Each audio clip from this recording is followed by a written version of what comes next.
ആലപ്പുഴയിൽ ക്ഷേത്രോത്സവത്തിനിടെയുണ്ടായ സംഘർഷത്തിൽ യുവാവ് കൊല്ലപ്പെട്ട കേസിൽ ഡിവൈഎഫ്ഐ മേഖലാ പ്രസിഡന്റ് ഉൾപ്പെടെ 5 പേർ അറസ്റ്റിൽ. തോട്ടപ്പള്ളി മേഖലാ പ്രസിഡന്റ് ജഗത് സൂര്യൻ ഉൾപ്പെടെയുള്ളവരാണ് അമ്പലപ്പുഴ പോലീസ് അറസ്റ്റ് ചെയ്തത്. തോട്ടപ്പള്ളി സ്വദേശി നന്ദു ശിവാനന്ദനാണ് ചികിത്സയിലിരിക്കെ മരിച്ചത്.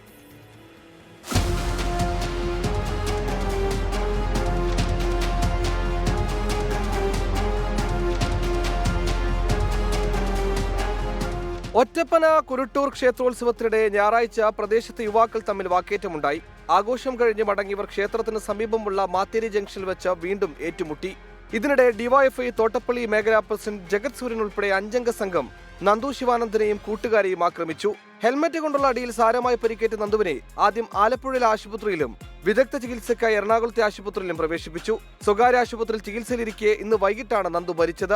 നന്ദുവിന്റെ തലയ്ക്ക് 10-ലധികം അടിയേറ്റിട്ടുണ്ട്. സംഭവത്തിൽ ഡിവൈഎഫ്ഐ മേഖലാ പ്രസിഡന്റ് ജഗത് സൂര്യൻ, അർജുൻ, ഇന്ദ്രജിത്ത്, സഹോദരങ്ങളായ സജിത്, സജി എന്നിവരെ അമ്പലപ്പുഴ പോലീസ് അറസ്റ്റ് ചെയ്തു. നടുറോഡിൽ യുവാക്കൾ തമ്മിൽ ഏറ്റുമുട്ടുകയും ഒരാൾക്ക് ഗുരുതരമായി പരിക്കേൽക്കുകയും ചെയ്തിട്ട് തിങ്കളാഴ്ച വൈകിട്ട് വരെ പോലീസ് എഫ്ഐആർ രജിസ്റ്റർ ചെയ്യാതിരുന്നത് രാഷ്ട്രീയ ഇടപെടൽ മൂലമാണെന്ന ആക്ഷേപവുമുണ്ട്. 24 ആലപ്പുഴ.